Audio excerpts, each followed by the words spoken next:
Hey, it's Joanna from The Last Stitch. Have you got a cover stitch machine, but it's not quite performing as well as you hope? Well, that's not an uncommon issue. I've run through that a lot of times myself.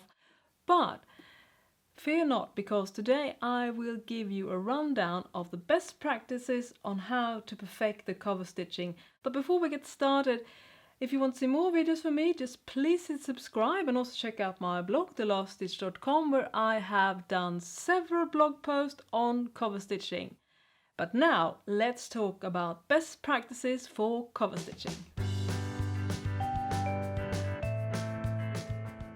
First call to action is to make sure that you have the right needles. The Smetch ELX 705 needle systems are considered among the best and will work with most machine brands. When inserting the needles, make sure that they sit properly all the way in the needle bar slot before you start sewing. Next up is checking that your machine is clean, and now look especially for lint or threads being stuck between the plates. I recommend using an air duster to clean out the lint, and you can remove threads using a tweezer. Before you start threading the machine, lift up the presser foot to release the tension plates. Always remember to do that, this is super important. If you already have thread in the machine, you can usually just attach the new thread to the old one using a knot.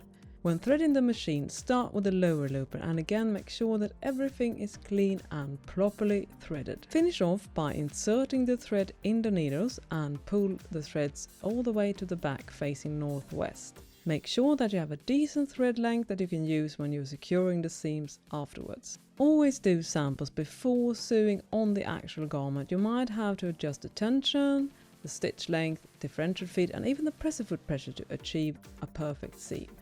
So don't expect to get a perfect seam on the first attempt, especially if your machine is a little troublesome. Many issues with cover stitch machines occur during the first few stitches. So if you have a fickle machine and are sewing on the flat, I highly recommend that you begin sewing on a fabric scrap and then you insert your garment and continue sewing. Make sure that the needles will hit the fabric on the first stitch. You can sew slowly during the first few stitches, but you will get a better result if you sew with confidence and a decent speed after that. So don't stop and start all the time to check the stitching. That is usually a recipe for trouble. If you are sewing on the flat and your machine has some issues, insert a new fabric scrap when you're done sewing to prevent any issues the next time. On many machines, you'll need to manually release the tension to be able to pull the fabric and threads away. So, lower the needles manually until you hear a click, then pull them up, and this will release the tension and you can pull the fabric and threads away. Press the thread and fabric between your thumb and index finger while removing the fabric from the machine. This will prevent the threads from unraveling. On most machines, you'll have to secure the threads manually, and there are several different ways to do that, and here are a few suggestions. Pull the thread on the wrong side of the fabric with a needle and tie all the threads into a knot. Or you can secure each thread strand into the seam on the wrong side using a needle.